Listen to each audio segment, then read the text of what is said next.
তাহলে আমরা আগামী ক্লাসে আলোচনা করেছিলাম মৌলিক অধিকারের পাঠ্য। আমাদের আগামী ক্লাসে দুটো হয়েছিল।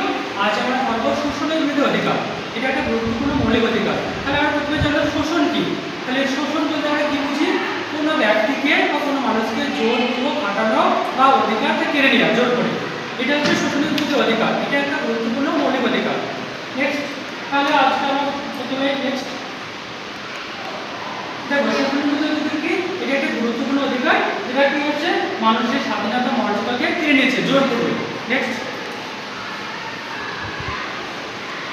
দেখো, এই শোষণের বিরুদ্ধে অধিকার ভারতীয় সংবিধানের 23 ও 24 নং ধারাতে আলোচনা করা হয়েছে।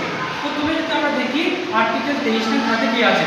এই 23 নং ধারাতে বলা হয়েছে কি মানুষকে জোরপূর্বক খাটানো যাবে না বা বেকার খাটানো যাবে না, বা মানুষ বিনা বিচার বা ভয় করে এটা বন্ধ করতে হবে।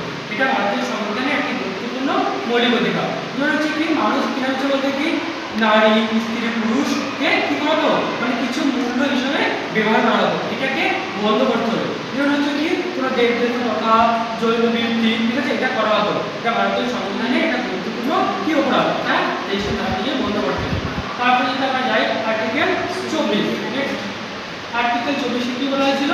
24 নং ধারাতে বলা হয়েছে 14 বছরের বালক বালিকাকে কি হচ্ছে কোনো বিপজ্জনক কারখানা শ্রমিক এখানে কি করেছে নিষিদ্ধ করা হয়েছে। এই 14 বছরের কোনো বালক বালিকাকে যদি কোনো বিপজ্জনক কলকারখানা কালি এখানে নিষিদ্ধ ব্যবহার করে তাহলে এটা বন্ধ করতে হবে। আর বন্ধ না করলে কি হবে, একটা জরিমানা দিতে হবে বা জেলে কাটতে হবে।